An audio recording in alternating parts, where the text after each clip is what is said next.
ketika dia jalan di tol, dia tidak akan mampu bisa menempuh waktu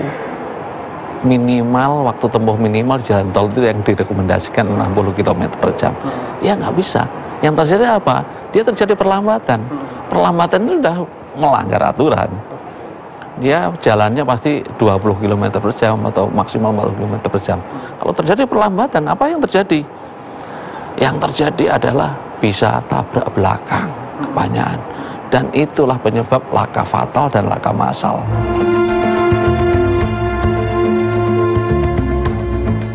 Melambatnya waktu tempuh berimbas kepada konsumsi bahan bakar yang semakin tak ramah lingkungan. Dari hasil pantauan petugas, truk obesitas ini sengaja melakukan modifikasi dimensi kendaraan, mulai dengan menambah ketinggian hingga memanjangkan sasis kendaraan. Khusus overdimensi, ini adalah suatu perbuatan yang memang sengaja dilakukan untuk overload. Akhirnya yang terjadi apa? Truk itu tidak pada standar yang seharusnya. Nah, ketika dikemudikan, ya, orang itu tiada kuasa untuk mengendalikan kendaraan itu karena nggak sesuai standarnya. Tahun lalu, sebuah kecelakaan fatal dan massal terjadi di tol Cipularang kilometer 91 arah Jakarta. Ini apa ini? Mobil truk tanah kilometer 91. Benar.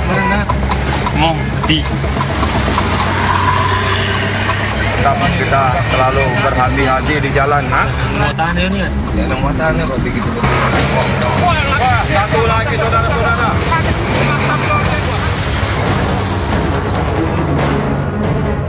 Kecelakaan ini melibatkan 20 kendaraan, di antaranya 7 truk, 2 bus, dan 11 kendaraan pribadi. Akibatnya 8 orang tewas, 4 orang luka berat, dan 16 lainnya luka ringan. Penyebab kecelakaan ini dipastikan akibat kendaraan yang overdimensi dan overloading atau odol. Kalau kita hitung dengan berat jenis barang yang dibawa, itu bebannya sendiri kalau dihitung-hitung sudah sekitar 44 ton ya. Sedangkan harusnya kendaraan itu hanya bisa memuat sekitar 15 ton. Jadi 3 kalinya dari ya, atau overloadnya itu 200%. Bertambahnya beban kendaraan menjadi 3 kali lipat telah melemahkan fungsi rem hingga tak mampu menghentikan laju kendaraan alias remblong. Perilaku kendaraan odol ini tanpa disadari telah merugikan banyak pihak dan berefek domino di jalanan. Mereka menggunakan servis brake-nya bekerja terus, akhirnya tromolnya itu panas.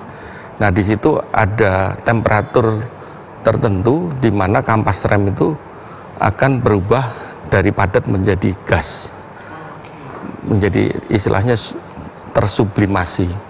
Di situ terjadi kegagalan di permukaan yang istilahnya terbakar lah si tromol tadi, kampas remnya itu terbakar. Nah, ketika terbakar, otomatis gaya gesek antara tromol dengan kampas remnya itu menjadi, boleh dikatakan hampir hilang lah. Sudah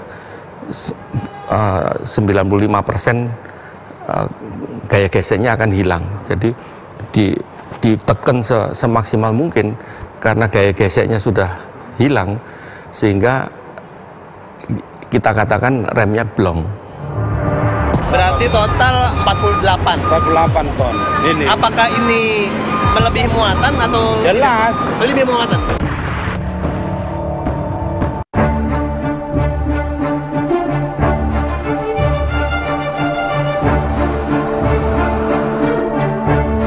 Pada awal Maret lalu, sejumlah kementerian bersama kepolisian melakukan terobosan untuk menghabisi truk odol di jalanan.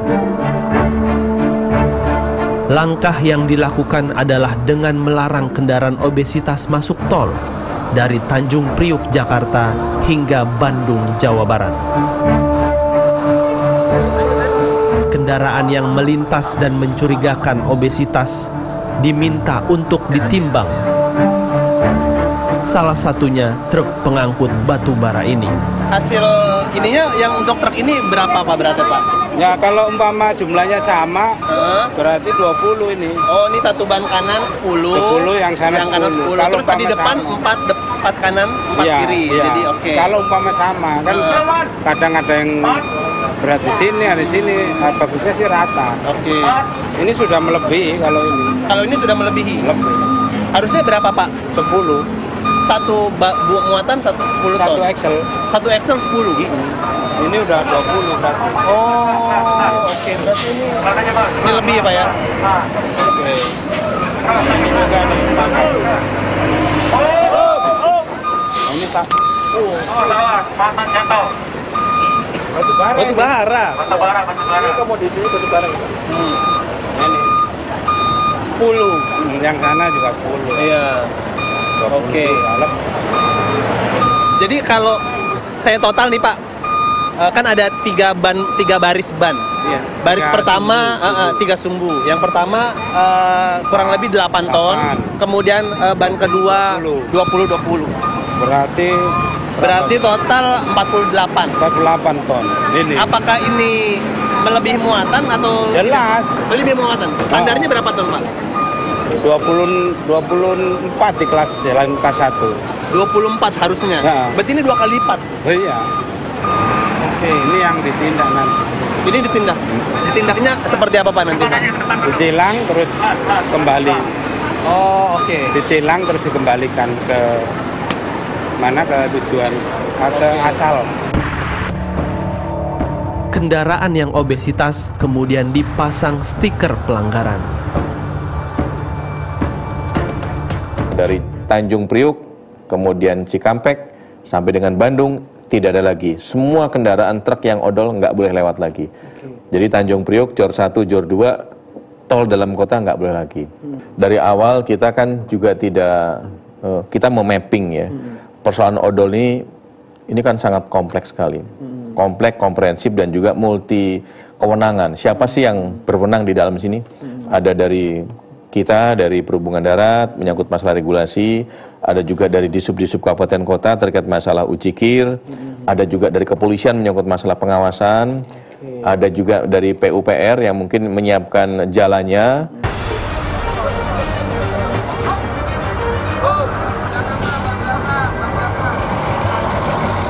Razia kendaraan overdimensi overloading juga dilakukan di Kabupaten Bekasi, Jawa Barat.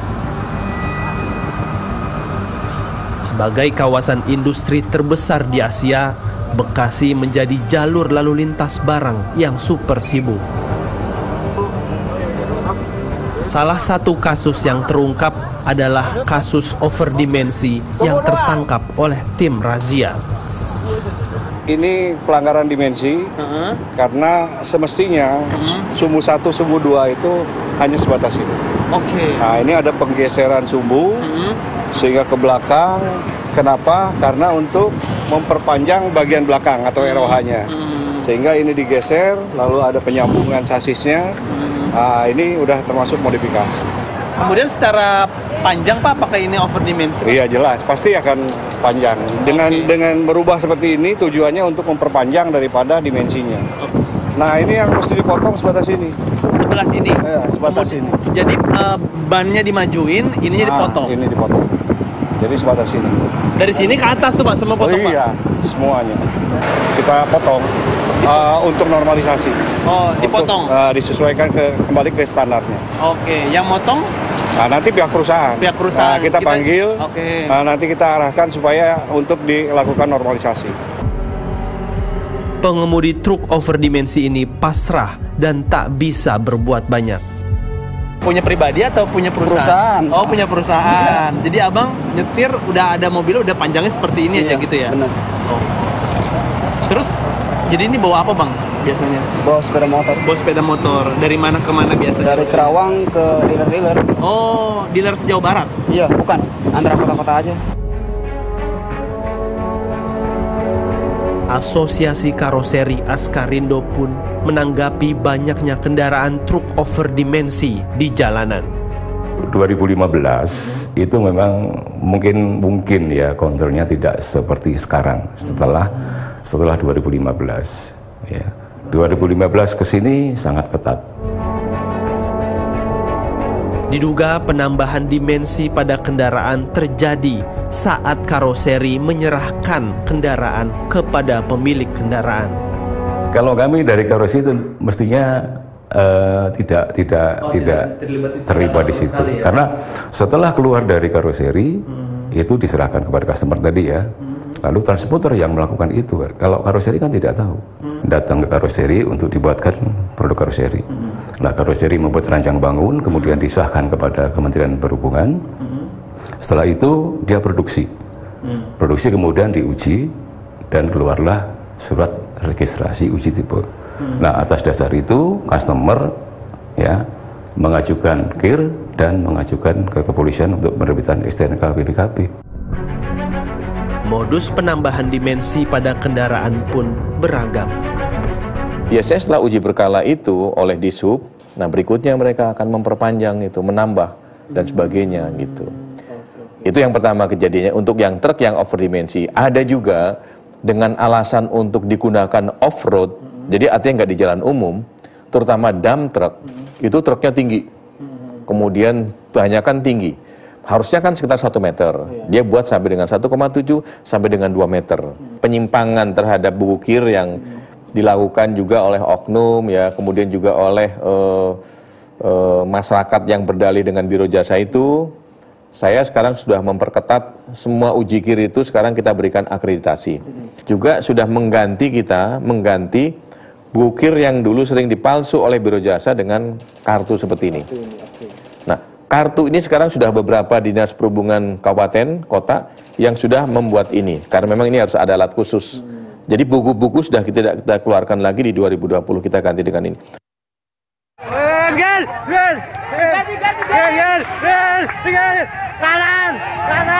Kanan. Wah, innalillahi.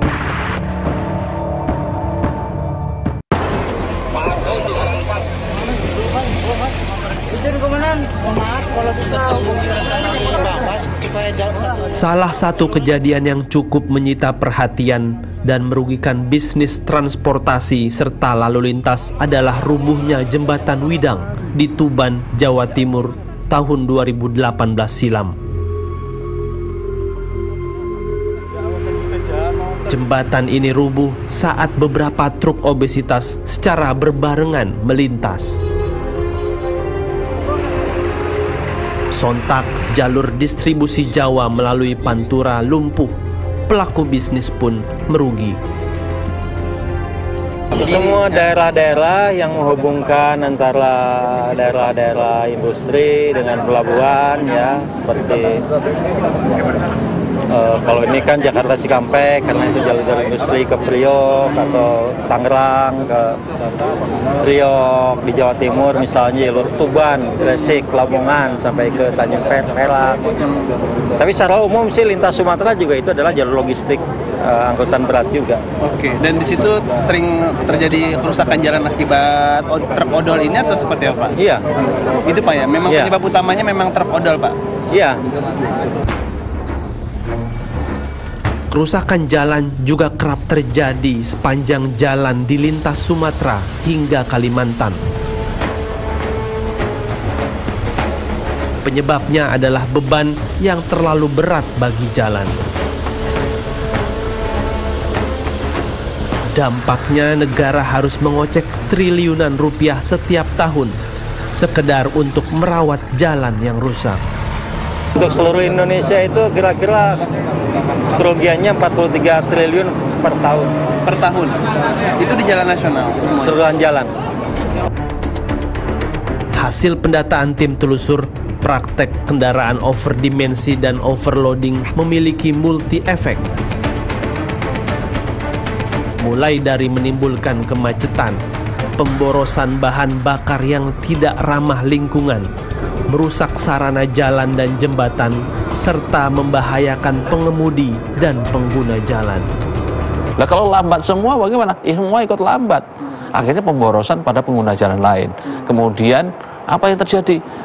Juga emisi gas buang, ya, pengotoran udara itu terjadi di sana. Sopir nggak seimbang atau ngantuk, terus terguling di jalan. Ini akibatnya sangat berbahaya juga. Menyeberang di jalan sering terjadi demikian. Sudah agak keseimbangan kendaraan itu membahayakan. Dengan kecepatan tertentu kalau direm dia bisa goyang. Mungkin kena jalan sedikit berlubang dia sudah karena muatan lobar oleng. Ini sangat membahayakan pengemudian sendiri maupun orang lain. Dia yang menjalankan kendaraan yang tidak standar itu, terus kemudian yang melakukan perubahan itu siapa? Karoserinya. Dia sudah menyalahi aturan kok tetap dilakukan. Karoserinya mana? Itu kena pidana itu. Terus kemudian yang menyuruh siapa? Yang menyuruh ya juraganya tuh, bosnya, pemiliknya di sana. Nah, 1 tahun denda 24 juta. Hanya demi mengeruk pundi-pundi uang, pelaku usaha kerap kali mengabaikan aturan dan keselamatan. Korban pun berjatuhan akibat keserakahan. Kini sudah saatnya masyarakat sadar akan ketertiban berlalu lintas. Para pengusaha logistik semestinya tak hanya memikirkan keuntungan semata. Keselamatan nyawa manusia harusnya jadi prioritas bagi kita semua.